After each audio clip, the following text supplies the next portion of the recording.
எனக்கு வாழ்க்கையில பொண்ணுங்க கிட்ட பேசி பழக்கம் இல்லை. எப்படி பேசுறதுன்னு தெரியாது. உங்களை பார்த்த உடனே ரொம்ப பிடிச்சது. பல நாள் சொல்லணும்னு நினைச்சேன். ஆனா எப்படின்னு தெரியல. அன்னைக்கு ஏதோ சட்டுன்னு சொல்லிட்டேன். உங்க மனசை கஷ்டப்படுத்தி இருந்தா சாரிங்க. சொன்னபடி அவளை ஓர கண்ணால் பார்த்தான். அவள் உள்ளே உருகியதை உணர்ந்தான். சபாஷ் மனோ. அவனே அவனை தட்டி கொடுத்து கொண்டான். மனோ, அனிதா அழைத்தாள். சொல்லுங்க மிஸ். Sorry madam. மனோ. ம். மேடம் வேண்டாம். புரியல. அனிதா போதும். என்ன சொல்றீங்க? மனு அனிதாவை ஆர்வமாய் பார்க்க அவள் புன்னகையுடன் தலையசைத்தாள். அனிதா, ம், நான் ரொம்ப சந்தோஷமா இருக்கேன். சொன்னவனை பாசமாய் பார்த்தாள்.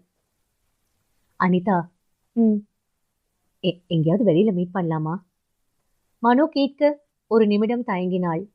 எங்க?